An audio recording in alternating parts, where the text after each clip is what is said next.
25 ans pour 7 pieds de vigne, répartis sur 9 mètres carrés.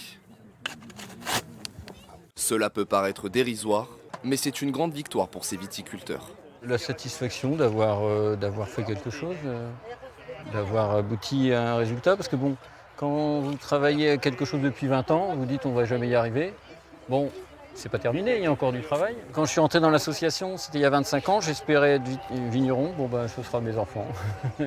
Pourtant, à Serval, dans ce coin du Soissonnais, on cultive la vigne depuis des générations pour en faire des vins effervescents.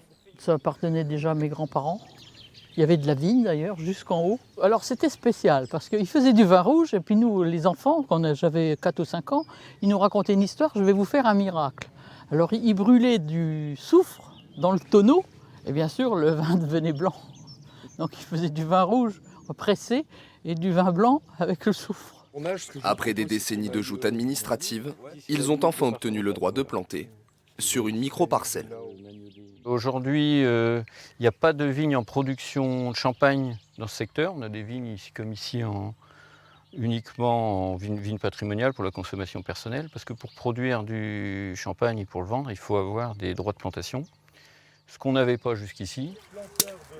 Une reconnaissance obtenue certes dans la douleur, mais qui résonne désormais comme une consécration.